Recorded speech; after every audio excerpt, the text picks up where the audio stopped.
sana, kurusha kila mahali. Kama pesa una left, njoo nitakupa pesa. Sasa anaposema lakini mwenye haki wangu ataishi kwa imani. Sasa uko achana. Turuke sasa. Tuende kwa Ibrania 11 mstari wa kwanza. Hii ambayo inasema lakini mwenye haki ataishi, mwenye haki wangu ataishi kwa imani. Unaruka pale, unaenda sura ya 11. Hiyo inakuhakikishia kwamba hiyo imani ambayo mwenye haki anatakiwa aishi kwayo ipoje?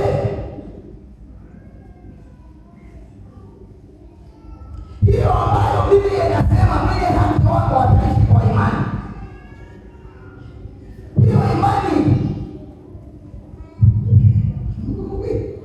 Hiyo imani, maana maisha ni chakula, maisha sijui ni shule, maisha sijui, lakini hiyo imani inayosema mwenye haki wako ataishi kwa imani. Nikuone kwamba tuna upungufu mkubwa wa imani. Mungu akaja mtoke mfano asikutolea Mungu. Naweza kusema sitaleta zaka. Hata usipoleta lakini Mungu atakulazimisha ulete kwa sababu unatakiwa uende mbinguni. Hapo tuna mfanyakazi. Hivi Mungu akaja kukwambia acha kazi. Na kwanza kile anafanya. Itafanya kazi kubwa. Ya kujiuliza na hata kazi.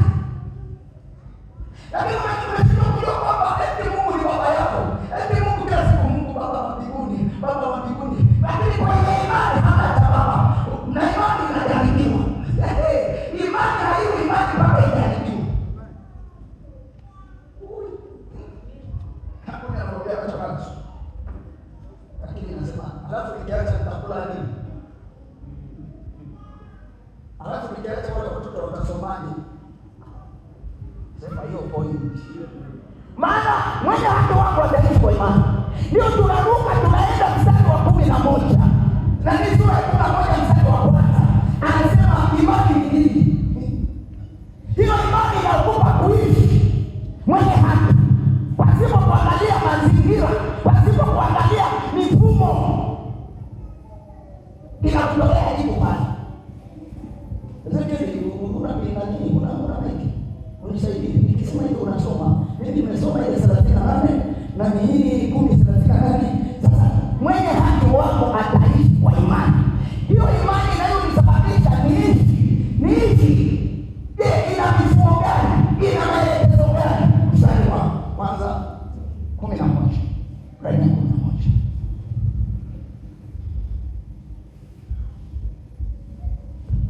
Waebrania sura ya 11 mstari wa kwanza unasema, basi imani ni kuwa na hakika ya mambo yatarajiwayo, bayana ya mambo yasiyoonekana. Maana kwa hiyo wazee wetu walishuhudiwa kwa imani wafahamu ya kuwa ulimwengu uliumbwa kwa neno la Mungu, hata vitu vinavyoonekana havikufanywa kwa vitu vilivyo dhahiri. Hata vitu vinavyoonekana hakufanywa, vitu visivyo vinavyoonekana havikufanywa kwa vitu vinavyoonekana, bali vilifanywa kwa vitu visivyoonekana. Maana alitamka dunia ilikuwa tupu, lakini alitamka neno kwa imani, vitu vikatokea. Na neno kutamkia kwa jina la Yesu kwa imani mchana wa leo, kwa neno la Bwana vitu vitokea kwa kusema amina na amini. Kila Mungu akitabu kubwa ni kutokuamini. Nakwambia nikimwambia hata huyo mchukua leo acha kazi. Mungu hajamwambia acha kazi. Anasema watoto watasomaje? Watoto watakulaje?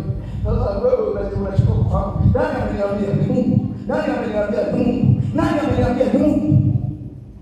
Wale wanaongea kidogo kidogo kwa imani. Imani ni kuwa na uhakika. Mimi hapo ndio basi. Huko kwingine kweli. Mwenye haki wangu ataishi kwa imani. Imani ni nini?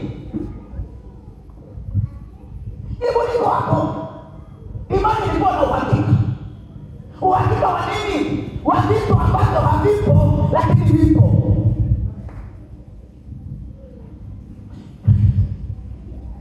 Unaambiwa wache kazi na wakati huo hujui kwamba watoto watakula nini, watakunywa nini, sijui watoto watasomaje, lakini upande mwingine imani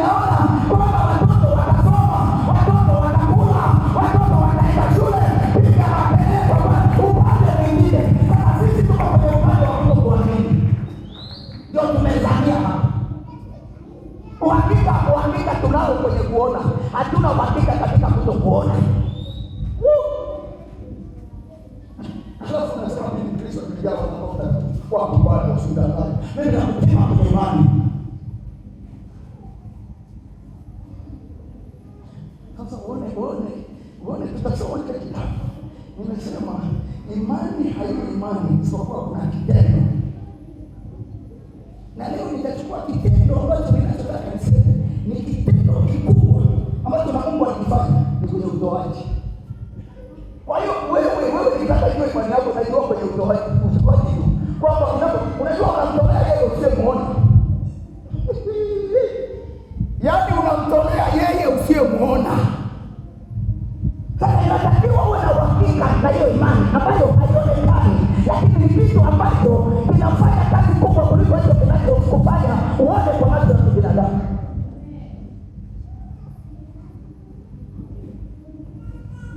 Ni uhakika. Maana hata ulimwengu uliumbwa si kwa vitu ambavyo vilikuwepo, kwa vitu ambavyo havikuwepo, ambapo hiyo ndio imani. Alitaka dunia ikiwa tupu, kwamba iwepo bahari ilitokea. Unajua shida ni kwamba kama hujanga kiroho kuamini mambo ya kimungu utapata shida. Hata kama kina nini akina nani Mwambozi. Sio kwamba ni nakwambia ukiroho hawana. Hata kama walikuwa nao lakini walikwenda nao wakafika mahali hawashinda, wakaifungia upande mwingine. Wakaona hapa tunachelewa. Lakini uchelewa na Yesu. Amen. Usiwahi lakini unawahi na shetani. Wana Israeli walizungushwa miaka mingapi? 40 jangwani, lakini mahali pa kutembea kwa mwendo wa siku ngapi? Siku moja. Hii kuwahi ili iwe tajiri, kuwahi iwe tajiri. Hiyo inatusababisha tusikae kwenye imani ya Mungu. Kwa Yesu makofi na vigelegele. Hii kuwahi kwamba inaambiwa kama nyumba bora sipati nyumba. Bora inaambiwa kama gari sipati gari. Hiyo unafikiria mafuta, kumbe wengine ndio wao. Wewe una hela unakwenda kutoa hela. Piga makofi kwa Yesu.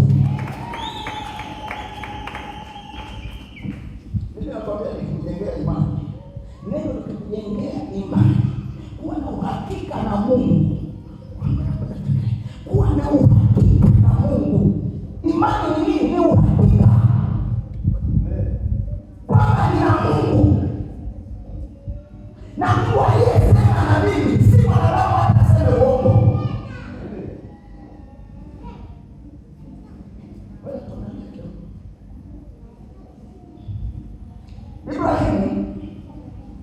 Ibrahimu ni baba wa imani. Tuanze na Ibrahimu. Au tuanze kabla ya Ibrahimu kuna yeye tangulia. Twende kwa mtiririko, yeye nasikia kupeleka kwa mtiririko mzuri. Tuanze na Habeli, ambaye Habeli alikuwa kabla ya Ibrahimu. Tuanze na Habeli. Tumeenda ni mstari wa 3 tumesema kwa imani tufahamu ya kuwa ulimwengu uliumbwa kwa neno la Mungu.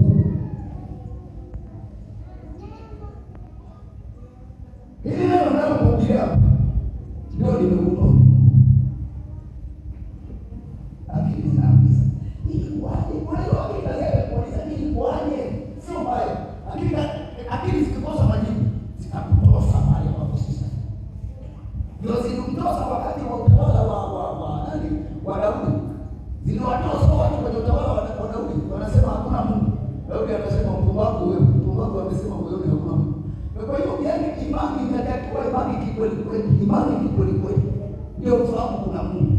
Si kwa kuhubiri, si kwa kunena, si kwa kufanya nini. Unaweza yote hayo ukafanya lakini bwana imani ni Mungu. Imani ya Mungu inajaribiwa. Hebu nisomee 11 mstari wa 4.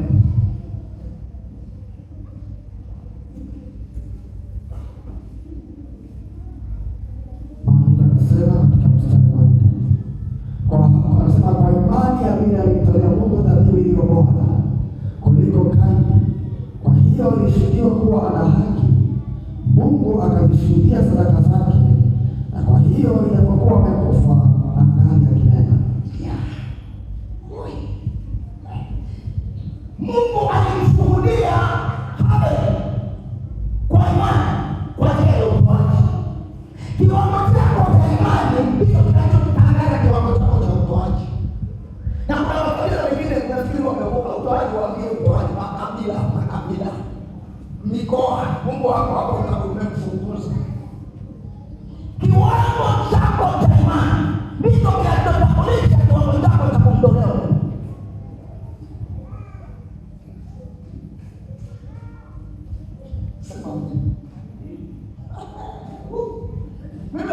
kuokoka kuiba sio bado ni hatua ya mbali.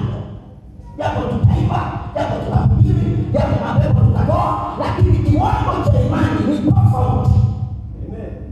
Kimepimwa mimi na kuonyesha hapo. Mungu alijipima kwenye nini? Imani ya kutoa. Mungu mwenyewe alijipima kwenye imani ya kutoa. Amen. Ili wewe unafikiri kwamba na ndani ya kanisa isiwafiche Abel na Kaini wapo. Mimi nakueleza ukweli, wala sitaki kukuficha chochote. Sitaki kukuamba baba maana asifiwe. Uelewa usielewa hili ni neno la Bwana. Usipoelewa mimi nikielewa inatosha. Acha kuwezi mikutano ya siasa kwenye madhabahu ya Mungu. Mikutano ngapi?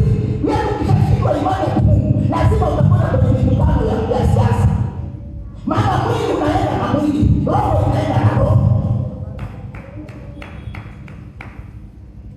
Sema amina.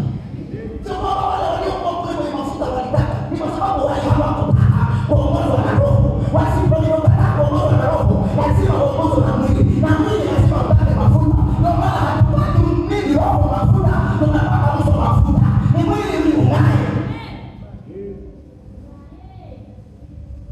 Yamekushinda. Mimi nataka sio kujali. Yamekushinda. Sio kwamba ni Mungu ameshinda, ni wewe umeshinda. Nina hakika. Sema amina. Abeli anapimwa kiwango chake cha imani. Anasema kwa imani Abeli alitolea Mungu kilicho bora kwa imani. Kwa nini alifahamu Mungu kwa kiwango kikubwa mno? Mama Faraja tupo. Nipo baba. Alafu mtu ambaye amekamatwa kwenye roho ya kutokuwa na imani anawiki. Akiona mtu anatoa, yule anatoa anajifanya yeye anacho. Mimi nakwambia hiyo ni roho, na leo ninaikomoa kwa jina la Yesu, maana ni kiwango kidogo cha imani. Imani inapimwa kwenye utoaji. Tumeanza kuona utoaji umeanza na Abeli. Sema Abeli. Mwambie mzee wewe ni Abeli au wewe ni Kaini?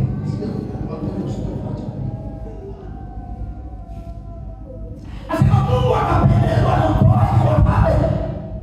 Hata amekufa, lakini huko nyuma ile imani ya utoaji ilikuwa inanena. Maana yake ni kwamba Abeli amekufa kama hakufa, na huko nyuma bado anaishi. Mwenye haki wangu ataishi kwa imani. Amina. Amekufa lakini huko nyuma bado ananena. Hata leo hapa, si Abeli ndiye ananena hapa. Bado tunamfundisha Abeli kwa njia ya imani kwamba ndiye wa kwanza alipimwa kwenye utoaji. Alipimiwa wapi? Kwenye imani. Kwa imani tunajua Abeli alimtolea Bwana kitu bora. Ndugu zangu mliofungwa kwenye utoaji, mimi nimekuambia hivi, mimi nimekuwa wa kwanza kitaifa katika utoaji. Maana hata mmoja mbinguni kuangalia akaunti yangu ya utoaji. Hapa Tanzania, hapa kwenye Tanzania, wanaangalia akaunti yangu. Mimi sihubiri kama kibao. Na ubiri kitu ambacho nimetendea. Wewe unajua. Sema amina. Sema amina. Wengine wanakasirika wanasema, "Chungaji unalika wacha nilike kwa Yesu. Wacha nilike wapi kama sio kwa Yesu?" Sema amen. Siriki kwa waongo, siriki kwa wabea. Chungaji alikuwa anasema ile ulienda wapi? Wewe kaa hiyo hiyo. Sema amina. Sema amina. Amen. Wewe mwambie kama yeye unakaa nyumbani umekaa tu unaangalia nini? Mimi nakwambia wewe sio Kristo imani. Imani inapimwa kwenye utoaji. Abeli akapimwa kiwango chake cha utoaji. Akaambiwa kiwango chake kimemfurahisha Mungu. Hata amekufa lakini anaendelea kusema Mungu juu. Nini imani?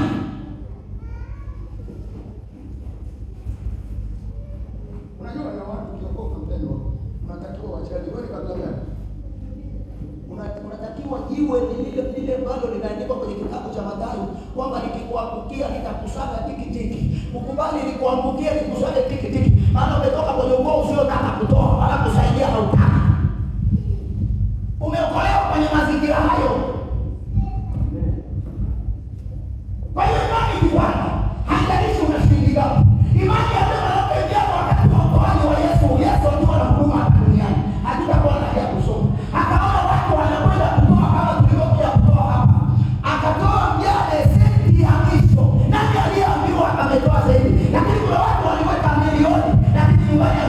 pesa milioni 5. Lakini niangalie kule nyumbani kuna pesa sasa. Niangalie nyumbani kwa baba nini. Mungu atusaidie watu wa Mungu. Nasema Mungu atusaidie watu wa Mungu. Na huko nako Mungu atusaidie watu wa Mungu. Enjo na watoto wako hapa, Mungu atusaidie. Nataka nijengee watoto wakue katika kumtolea Mungu ili hata wanapokufa wao bado wangali wananena. Ndio Biblia inasema imani ndio iliyozalisha nini Abeli kumfurahisha Mungu, lakini kwa njia ya utoaji, si kwa njia ya kuhubiri. Japo tutahubiri. Sema amen. Sema amen. Kwa hiyo imani nikitaka nijue imani yako ikoje, naenda kwenye akaunti yako ya mbinguni. Akaunti yako inashika. Unajua ukifika pale ukiandika nini kundi, unaandika milioni 1, wanakwambia ngoja kwanza tuangalie salio lako. Salio lako halifiki milioni 1, unaandika milioni 1, salio lako ni 500,000. Sasa mingine tunaomba tupewe na Mungu. Tunaomba na Mungu atupe milioni 5, lakini kwenye akaunti yako hakuna milioni ngapi?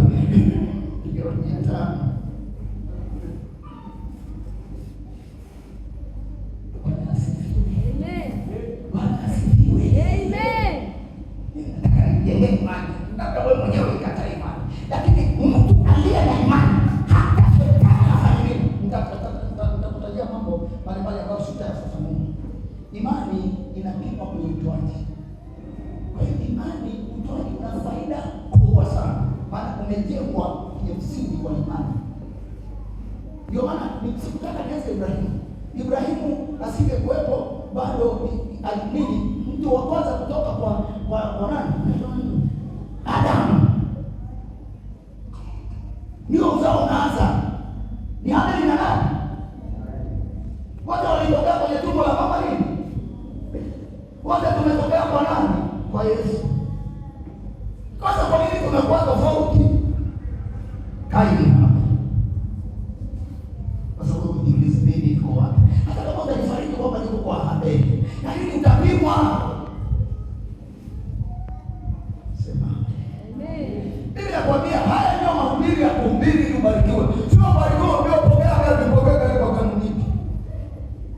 Nipokee nyumba kwa kanuni ipi? Maana hicho kinachotaka kupokea na kupokea kutoka kwa Bwana. Yeye kiko kwenye kanuni ipi ya neno la Mungu? Hilo neno liko wapi kwamba nipokee gari kwa jambo kama ndio kupokea gari? Na sina imani yoyote. Eti nijengewe kupokea. Lakini neno linaniambiaje? Sema amen. Amen. Sema amen. Kwa hiyo utoaji wa Abeli ndio uliothibitisha imani yake kwa Mungu kwamba ilikuwa kubwa zaidi kuliko ya Kaini. Imani inapimwa kwenye utoaji. Na utendaji wa kwanza ni utoaji. Wewe kila mtu haelewi kutoa mpaka leo kumwambia kutoa. Wengine mpaka wana madeni. Wewe kweli unakuwa na deni kwa Mungu. Ni kweli pekee. Uliahidi hata kumpa Mungu na niambia eti na mimi nitokole. Hata huyu Mungu ambaye ulimwahidi Mungu utakutolea kiasi fulani. Eti tunaamini. Eti kidogo kanisa haendelee kuzungumzia habari ya ujenzi wa choo. Ngoja ni nini hapa? Ngoja niangalie hata zungumza tena ujenzi wa choo. Alisema nafurahi kwa sababu nimeminya hiyo imepita. Haijapita.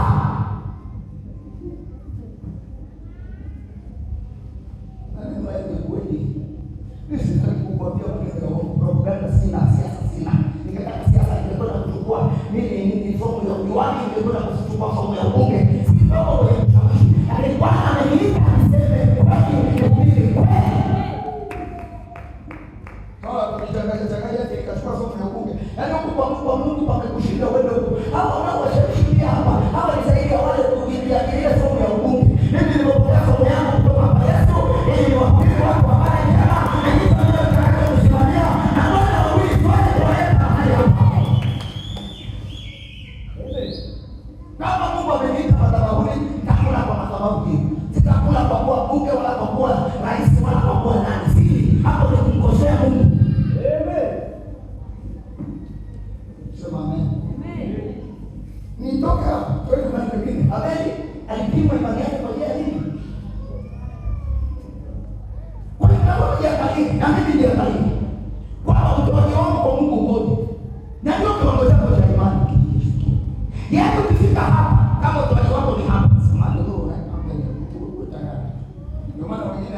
hapa mbele eti yote inawamita. Maana kila mchungaji akipiga anakuja na point. Hata hilo nalo pia umekomaa kidogo. Maana zaidi ya hapo tumekwenda kwenye masa mzee Kairo na umekwenda. Lakini nilimwambia mzee Kairo nili nisikika hapa. Nilikuwa ninampigia kelele. Mimi mzee Kairo na mimi nilisema afadhali kwa hapa ilikuwa masikio ya kufa. Kwa sababu ya ile sikika ile mimi ile sikika. Mzee akaona hapa sina ugomvi na mtu mmoja mzuri ndani. Sio kwamba nirudi kwa kiroho hapana, ilikuwa ile sikika. Kwa hiyo naweza kurudi tu. Hebu piga Yesu makofi na vigelegele.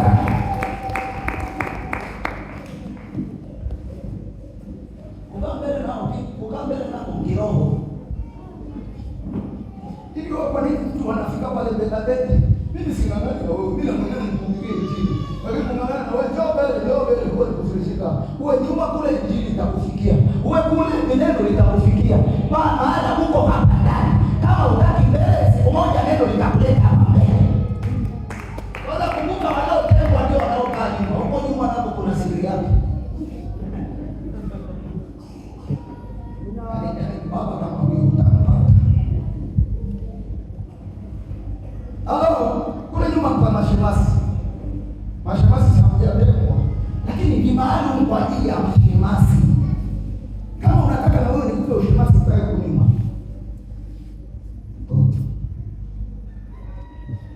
Alafu kwa nini akae hapa? Yaani maana yake mashemasi ni usalama wa taifa.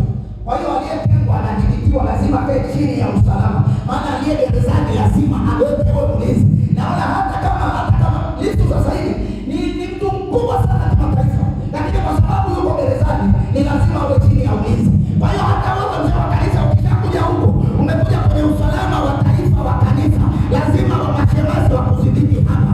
Ukitaka kwenda kucheza pale mbele, wanakuambia wewe ni mfungwa, huwezi kwenda pale mbele. Mashemasi wanaotambua nafasi yao. Yesu makofi na vigelegele. Haijalishi ukishakuwa mfungwa, utakuwa chini ya askari magereza. Na wale pale mbele mashemasi ni watu wanaosimamia usalama. Umefungwa, ukaa pale. Ukitaka kwenda kucheza wewe, unaenda kaa kwa wewe kwa huko. Sasa wewe unapenda kunyima, wewe sio mfungwa.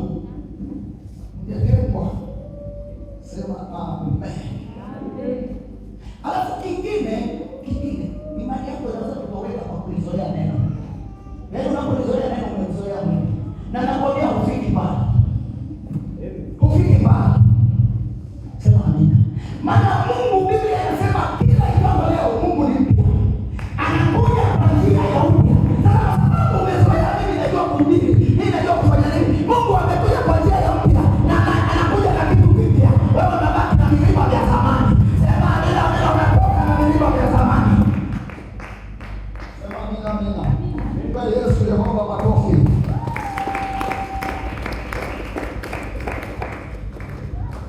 Kwa hiyo imani, tukimaliza hapa tutapima imani yenu kwa utoaji. Msije mkanikimbia hapo, wengine watakimbia, maana imani ni hapa. Sema amen. Si imani iko kwenye utendaji. Watakwambia tushatoa sadaka tumemaliza. Mtume akiingia hapa na nabii, mnakopo hela zote hapa.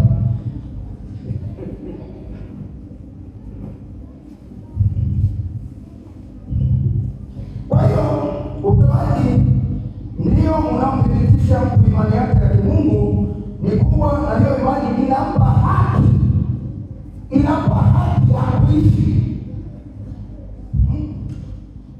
Hiyo imani ambayo imepimwa kwa utoaji inakupa uhalali, inakupa uhaki wa kuishi bila kutegemea akili zako, bali kutegemea Mungu. Inakupa haki. Ndio maana amesema mwenye haki wangu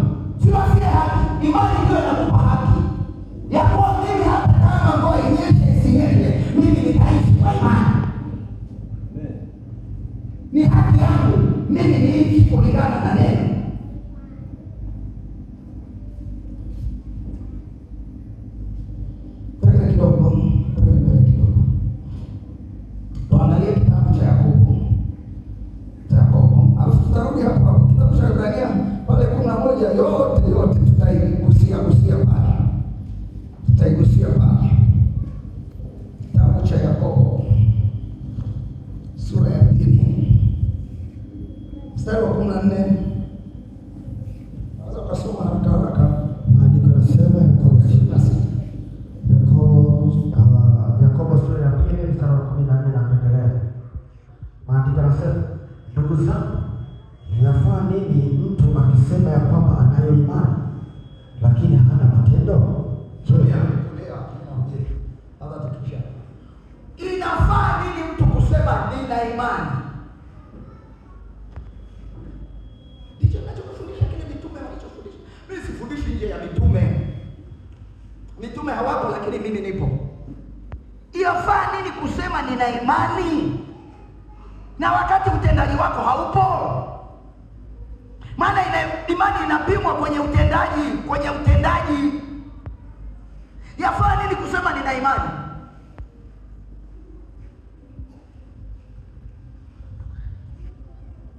Maana hata shetani naye ana imani na Mungu.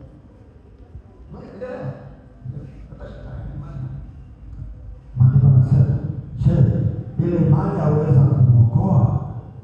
Ikiwa ndugu mwanamume au ndugu mwanamke yuuchi na kupungukiwa na riziki, na mtu wa kwenu akawaambia, nendeni zenu kwa amani, kaote moto na kushiba, lakini asiwape mahitaji ya mwili, yafaa nini?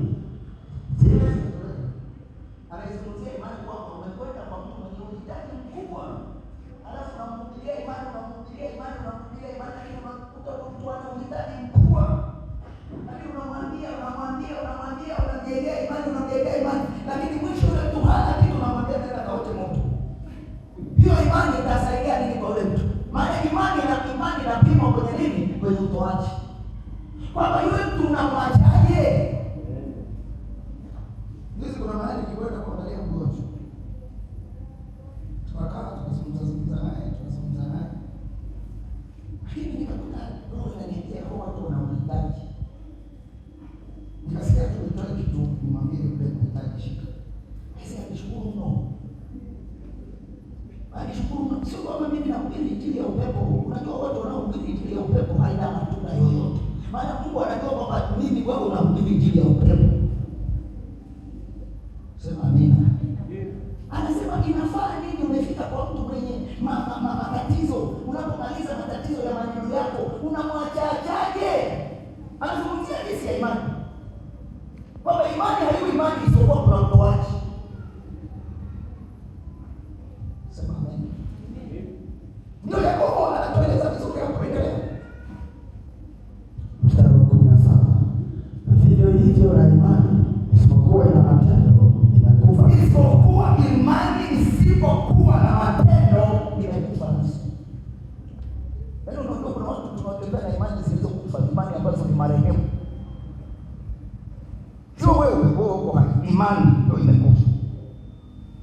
Sema amina. Nikakumbusha hapo tu.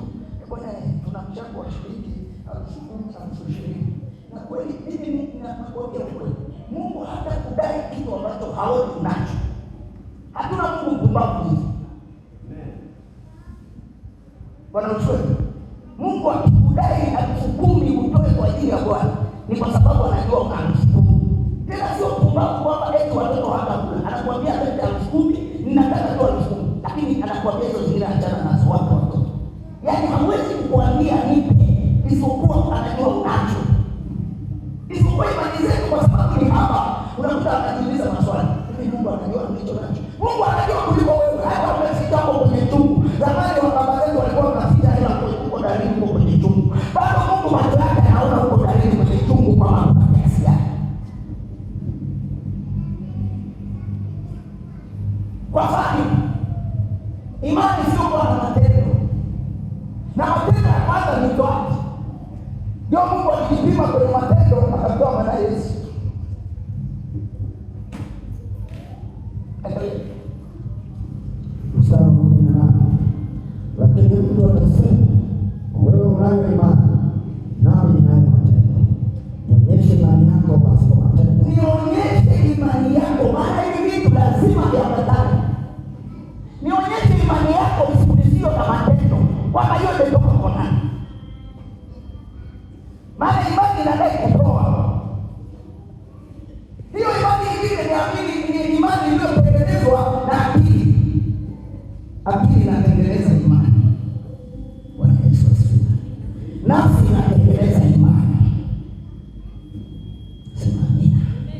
Nionyeshe imani isiyoenda na matendo.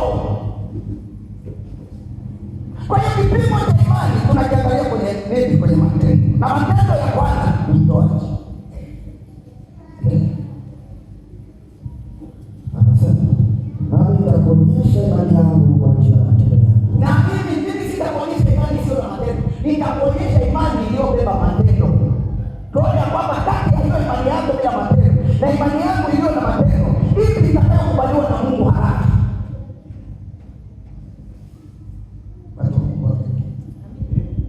Tukimaliza hapa nitawaambia pokea kwa kadiri ulivyoamini. Lakini kwanza nikufundishe, uingie, nikupoleze, nikuvunje hivyo ambavyo imani ya Mungu haijakaa vizuri. Nikivunje baadaye nikishavunja na kuambia sasa pokea. Sio kuambia pokea. Hata mtu aliyesoma pia anayeandiliwa.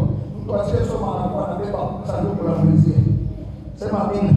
Kwa hiyo kule kusoma ndio ajira ya mtu. Wewe usimeajiriwa. Umeajiriwa kwa sababu gani? Sema amina. Tumalize Biblia. Mstari wa 19. Somo litaendelea. Wewe waamini ya kwamba Mungu ni mmoja, watenda vyema. Mashetani nao waamini na kutetemeka. Wewe unaamini Mungu ni mmoja lakini una matendo. Shetani wao utetemeka kwa hiyo utetemeka. Lakini imani sio kwa matendo, wao wanaamini mpaka wanatetemeka. Nani amesema mazia? Mashetani au wewe? Kwa nini amesema hivyo kwa Mungu? Kwa nini kufafanulia Yesu? Kwa nini unasema wewe waamini Mungu ni mmoja? Wafanya vizuri. Lakini na mashetani nao wanaamini kupita kiwango chako kwa sababu wanaamini na kutetemeka. Mtu wa shetani anapokwenda kwa mganga wa kienyeji, akielezwa jambo anatetemeka, anaweza kwenda kuuza ng'ombe.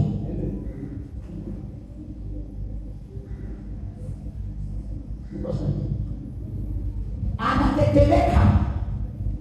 Lakini wewe hapa wala kongana. Sasa nasema hivi. Yaani tuangalie hapo anasemaje bila imani. Tuache kufundisha vitu ambavyo havitusaidii kutoa kwa ajili kwenda kwa ajili. Vitu vya kushangiliwa na kupigiwa makofi. Tutashangiliwa na kupigiwa makofi Mungu akipenda. Lakini waeleze watu ukweli wa neno unasemaje? Biblia inasemaje? Acha mambo ya siasa. Siasa ni uongo. Kama unataka ukweli kadogo mno, akusipo. Wanataka kwenda kwenye siasa. Ili wameshika kwenye ukweli, wanataka waende kwenye uongo. Kweli anasipo. Uongo una gharama. Uongo hauna gharama. Ukweli ndio una gharama. Uongo hauna gharama yoyote. Nikitaka kukuambia ukweli hapa, wewe vipi? Sisi kama shule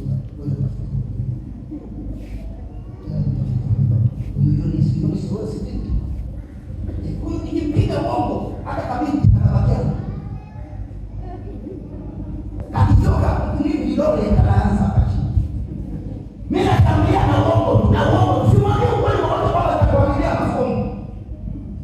Nikimwambia uongo ukweli kwa kumwambia masomo atashtuka. Nikimpiga uongo hata kupata mimba hapo. Hata ni uongo anashika sawa. Kabisa nieleza hapa. Kumbe ni uongo anakubali uongo. Ngoja wewe ndio utajua ni uongo au ukweli. Sema amina. Amen. Kwa hiyo uongo unakubalika. Sikiliza, mtu ili maana kizetu ziliharibika. Ili mtu anakuuliza bwana mimi nimekuja muda mrefu hapa, Buguruni kwani uko wapi? Ndio anaanza kumola moto. Maana kimwambia niko kumola moto hataelewa. Lakini akimwambia uongo kwamba niko Tazara, anasema sasa ngoja nikusubirie. Kumbe ni uongo, amekubali uongo. Lakini umemwambia ndio naanza nini safari kumola moto, angekata tamaa. Je, uongo una gharama? Una gharama yoyote? Unamwagika tu. Lakini sasa je, nikimwambia ukweli kwamba nina safari naanza kumola moto, kweli atanisubiri? Unaona kweli iko na gharama.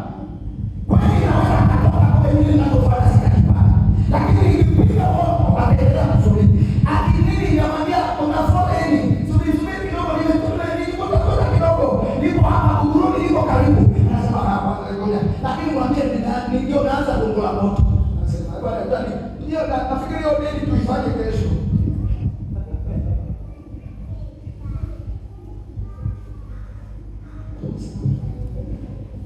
Uongo mpaka Kristo kwenye pole uongo huo. Ondoke, lakini sitaweza kumwambia uongo ili amsubirie mimi iende vizuri. Bwana niko gongo la moto. Yaani baba gongo la moto. Niko gongo la moto. Mimi bwana naona niondoke tu. Mwambie niko gongo la moto, lakini Mungu anaweza kunisaidia kupata usafiri wa haraka. Nitakuja haraka. Na kwa sababu umesimama kwenye kweli, Mungu anasimama na kweli. Kwa hiyo anaweza kukuletea usafiri wa haraka, akapangua foleni zote, akakuja akasema, "Hili ni gongo la moto." Ndio ni gongo la moto. Lakini kwa sababu tumemwambia Mungu kweli, Mungu ananipa usafiri na foleni haikuwepo na nimefika na jambo nililotaka yameendelea kama kawaida.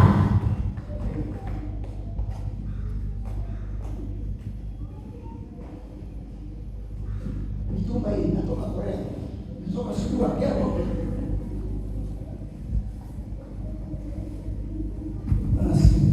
Imani ndogo lazima kusababisha useme uongo. Sawa. Alafu nini sio batizo kama Jumapili tutakuwa na maji tabatiza Jumapili au ni moja au ni wawili tabatiza. Bwana Yesu asifiwe. So, wewe unaamini Mungu ni mmoja, lakini mashetani wao wanakuzidi, wanaamini na kwenda mbali zaidi, wanafika. Ndio maana mtu hana woga. Yaani unakuta anakuja kwenye ibada amechelewa, lakini unakuta anatembea hivi. Maana yeye hana furaha, yaani haoni kwamba kuna kitu chochote anakipata hapo. Na maamuzi yake yanaamuliwa na akili. Na kwambia hivi, akili kama imani haitakusababisha upate akili ya kimungu, vitu vya kimungu kwako itakuwa ni mzigo.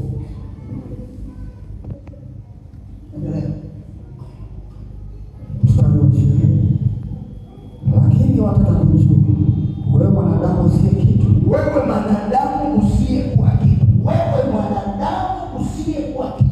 Endelea. Kwamba imani pasipo matendo haizai. Imani ni sawa na biashara umeweka dukani, lakini biashara hiyo haileti faida. Lakini duka umejaza hivi lakini haizai. Ile biashara haizai chochote. Na wewe unajiona biashara yangu kubwa imezaa nini?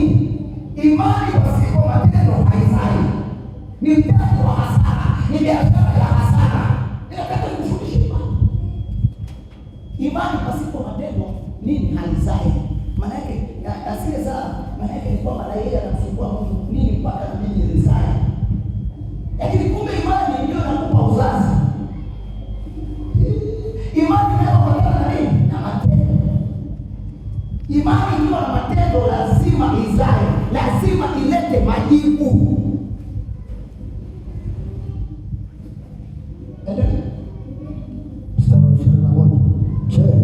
Ibrahimu hakuhesabiwa kuwa ana haki kwa matendo hapo alipomtoa Isaka mwanawe juu ya madhabahu. Unaona? Ibrahimu alihesabiwa haki kwa sababu gani? Imani yake kwa kutoa. Mimi nataka nikufundishe hili nilikomaza ndani mwako ili unapomtolea Mungu uone kwamba sipati hasara. Yaani ujenge imani kwamba hapa sipati hasara. Ibrahimu hakuwa imani yake haikupimwa kwenye matendo. Na ile matendo yakaonekana yana haki wakati amemtoa Isaka kwa nini? Kwa sadaka, na ni mtoto wa pekee na miaka 100. Mwambie mzee unajifunza nini hapa? Ni Biblia. Lakini alimwamini Mungu, aliweka imani yake kwa Mungu. Sasa kwa nini Ibrahimu anatajwa katika karibu vitabu vyote? Ukienda huko kwenye kitabu kile cha Matendo na nini cha Waebrania utamkuta anatajwa. Ukija huko kwa Yakobo utamkuta anatajwa. Ukija huko kwa Yesu anataja Ibrahimu. Kwa Ibrahimu asingekuwepo mimi nilipo. Lakini nyinyi si wa Mungu, maana hata yule Ibrahimu alimwamini Mungu. Lakini nyinyi hamumwamini Mungu. Alikuwa anazungumza na viongozi wa dini.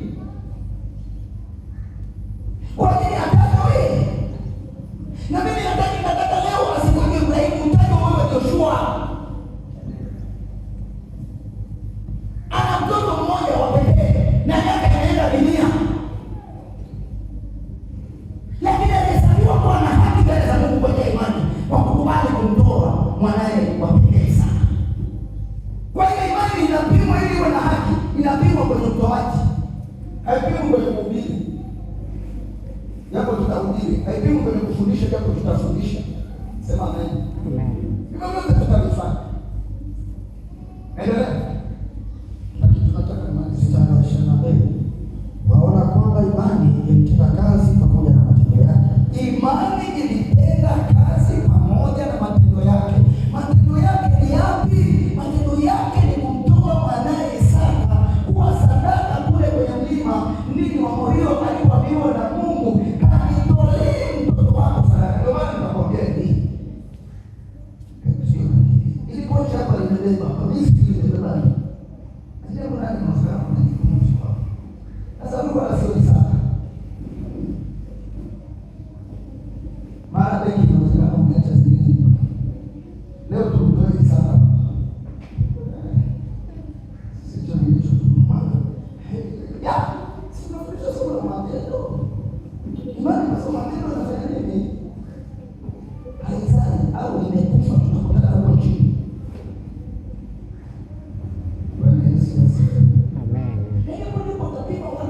Imani yao wameweka wapi? Kwenye vitu hapo Mungu.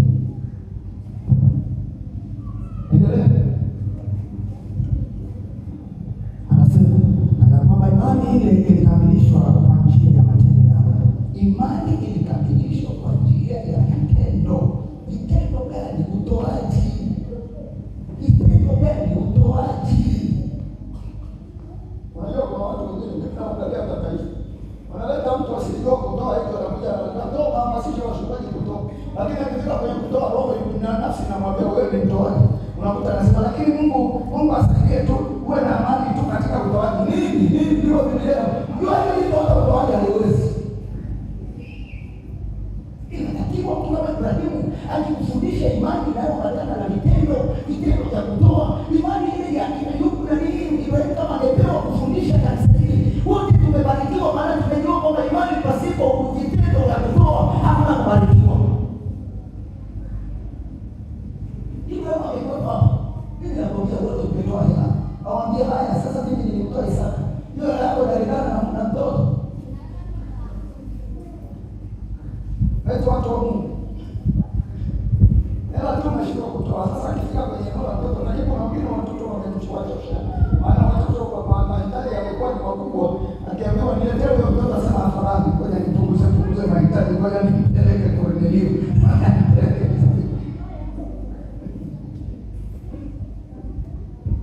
Maisha yatamshinda. Mungu anamwambia kanitolee mtoto mmoja. Sasa ngoja nipunguze ukata. Ngoja nimpe Mungu huyu. Sio. Ibrahimu alikuwa hana shida ya fedha, wala dhahabu, wala mifugo. Alikuwa hana shida. Shida yake ni mtoto.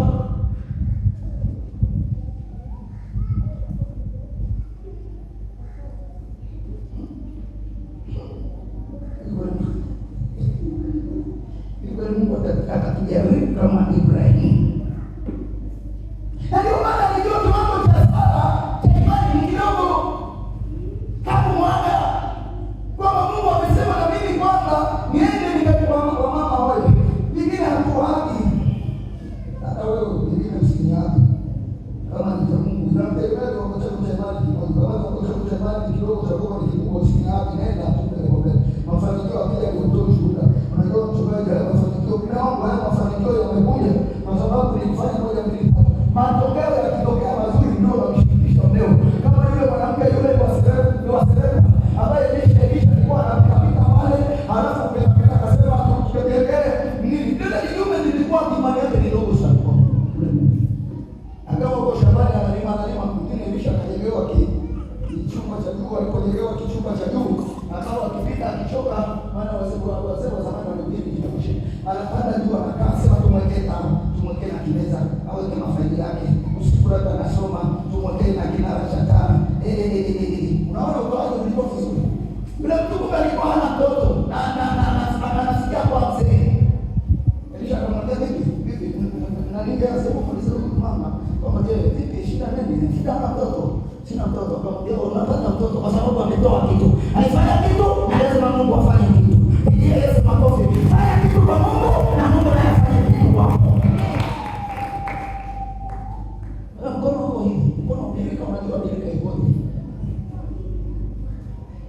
mkono wako uko hivi. Sasa ukitaka itoe maji. Unajua ni mfano wa ukitaka ile birika mkono wako uko hivi. Si ndio jamani? Wangapi wanakuonyesha kwa birika, wanashaona birika. Sasa ukitaka ile birika itoe maji mpaka uinamishe. Sasa usimwaje mpaka Mungu akuinamishe. Ndio kwa na imani ya kutoa. Ile birika mpaka uinamishe ndio itoe. Lakini ikiwa hivi haitoi maji. Na maji imejaa. Inawezekana na wewe una fedha nyingi lakini uko kama birika ambayo imejaza maji lakini haitoi maji mpaka inamishe. Sasa usimwaje Mungu akuinamishe. Makofi na vigelegele. Usimwaje Mungu akuinamishe. Haleluya. Amen. Watu wanabarikiwa na mambo ya Mungu. Sio yangu na mambo ya Mungu ndio mikono mtu. Yule mwanamke wa nini fulani akaendelea na mtoto akakuwa vizuri akafa. Kauli mbiu yetu ya mwaka huu tuliyoingia nayo ni ili yule mwanamke alipomwambia yule bwana aliyemtolewa na mumewe kwamba mwendeshe huyu mke aende huko anapokwenda. Maana hakumwambia, nafikiri hakumwambia mumewe mtoto amekufa. Na yule mama mjane akasema okay, Elisha si wewe uliyesababisha mtoto kupata kwa Mungu. Kwa hiyo nipeleke maiti kwenye kitanda chako. Lakini kama yule mwanamke asingekuwa na imani, angeita watu wazike. Na mara nyingi tumezika watu kukosa imani. Hebu pe Yesu makofi. Ingine tumezika kwa kukosa imani. Biashara tumezika kwa kukosa imani. Imani ya watu wetu kidogo. Tumezika biashara zetu kwa njia ya nini ya mpaka hatuna imani kwamba Mungu anaweza kufufua biashara. Tumezika unakwenda kuanzisha biashara nyingine. Hiyo nayo umezika. Yule mwanamke mimi namsoma simpatiji. Hakupiga kelele kwa wewe usio na imani wewe unakuwa mzambo. Ungeanza kupiga ukinga. Ili watu wale wasaidie kwamba kupika huko. Ni mwanamke kuna vitu vikubwa kabisa kwa mwanamke. Alikufa lakini mtoto yule mwanamke nafikiri alikuwa si mtume. Mwambie ni watu unawapenda kwa imani. Kwa nini? Lakini nao kulia katika vitu ambavyo ni nganga matokeo. Akitoa msimamo wake, huwezi kumrudisha kumtoa kupindua kama chapati hamna. Lakini kulia mlimwite tu.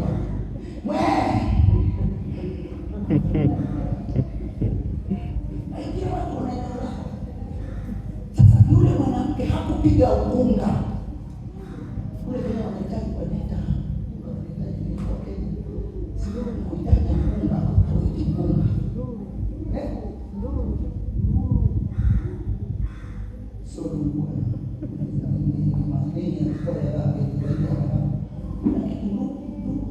ni hiyo lakini inaenda ni asili piga sio ni babu nuru pesa kupiga nuru. Sasa yule mwanamke akupiga nuru, yule mwanamke akupiga ukunga. Niambieni kwamba kuna kitu gani unachojifunza kwa yule mwanamke. Mtoto ni wa pekee amekufa. Hapigi nuru, hapigi ukunga. Amekwenda akamlaza kwenye kitanda cha Elisha. Sasa kuna mambo yanapotokea. Kuna wewe kuyalaza kwenye kitanda changu. Atakwambia atapata maji. Alafu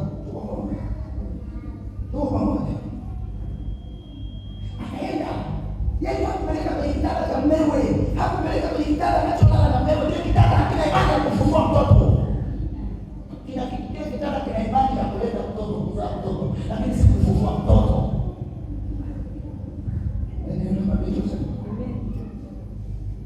Akabaza. Hakumwambia Mungu. Akamwambia usikiliza, Mungu anamuuliza hivi si wakati wa mwanadamu, wala si wakati wa Sabato. Kwa nini unataka kwenda kwa mtumishi huko? Maana mtumishi alikuwa anaendewa wakati wa Sabato na wakati wa mwanadamu. Kwa hiyo ile imani kwamba yule mama hakumwambia baba mwenyewe. Ndio maana nikakwambia imani ya mama kama ni kubwa, vingine usimshirikishe mume, kidume vingine imani ndogo. Baba wewe. Lakini pia mwanamke yule akiona vipi asishirikishe. Piga. Lakini matokeo yakitoka ndio anasema mzee, mimi niliyesababisha matokeo haya yatokee. Maana sisi tuwabishibishi. Sema yule mama akakimbia akaenda, kitu cha ajabu. Elisha anasema hebu nini? Nenda kuna kitu, yule mama ana uchungu. Maana Elisha alikuwa mtu wa roho, anajua vitu vya Mungu. Anakuona hata kabla hujaja kwake. Kabla hujasema chochote, anajua yule mtu anajua kumjelewa. Akasema nenda umuulize kwamba yeye ana shida gani? Akafika akamwambia, hivi nyumbani vipi huko? Amjao. Mama akasema amjao. Unaiweza hiyo imani? Mama wewe unaiweza? Yakuja kanisani tu nikishinda. Lakini hiyo ya nyumbani amjao. Unaanza tena ukunga. Unaanza tena ukunga. Unaanza kumtokesha kidonda.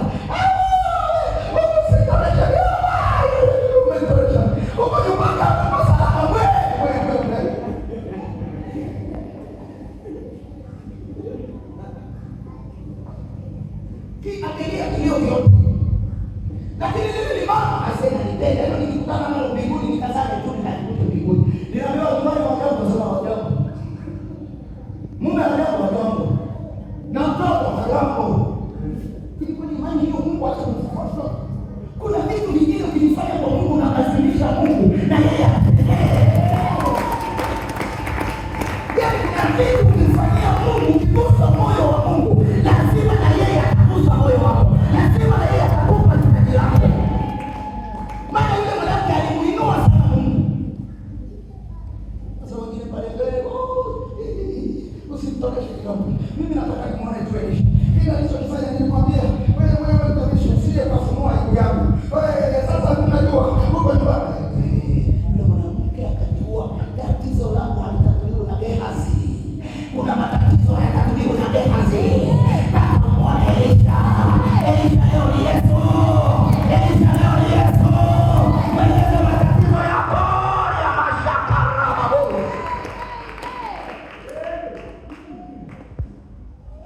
Alijua Gehazi alifanya kazi tu.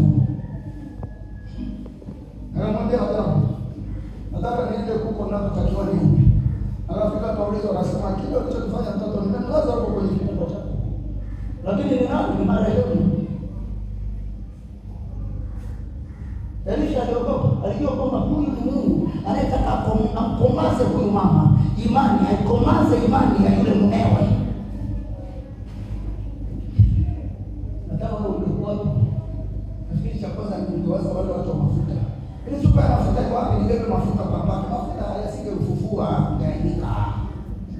Tukanyunyize maji yasingeufufua, alienda na upako. Ngoja nikueleze historia ya Elisha. Elisha akafika pale. Alipofika pale, kitu cha kwanza alisema umeweka wapi? Nasema nimeweka kwa ghorofani kwa niko kuandalia chumba. Wapi? Kwenye kitanda chako. Nenda kalala sasa. Nenda ukalale na maiti. Unajua kukisha kwa imani wewe ni babe. Yule mama ni babe. Mwambie panda ukalale kwenye kitanda kilichokutengenezea. Nimeweka hapo kwenye kitanda chako. Kalale. Elisha akamwambia akamwambia nitakwenda kulala. Biblia inasema Elisha akapanda mpaka kule juu ghorofani, akaenda kwa yule mtoto, akajilaza juu ya mtoto, akajilaza. Bibi wewe unaweza kulala juu ya marehemu. Wewe mwenyewe marehemu akitoka kaburini na wewe pia. Akalala juu ya yule mtoto marehemu, akaweka kichwa chake kwenye kichwa cha yule marehemu, akaweka mikono yake juu ya mikono ya marehemu. Ingekuwa sasa hivi umesikia wana mitandao wamechukua. Elisha alikuwa anapata alikuwa anataka kufanya nini? Matendo mabaya kwa yule nini? Yule maiti. Maana amelala hivi.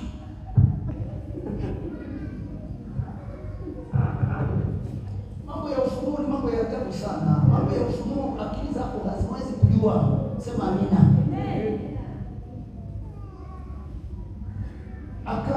Akasema hii roho uzima wa mtoto umrudie.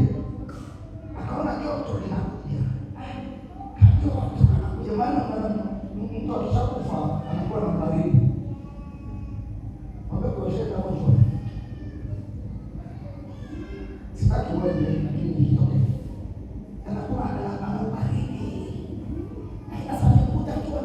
nini?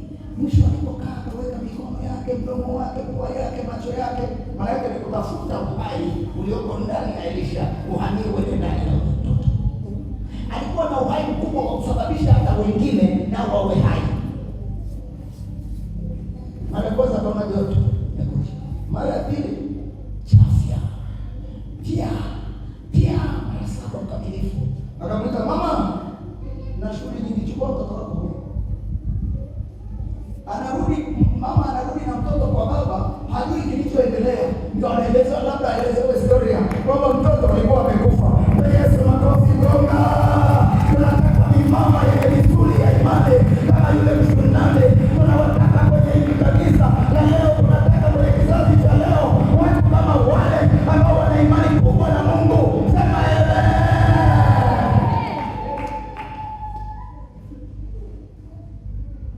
Sio kwa nini nimepokea. Simama.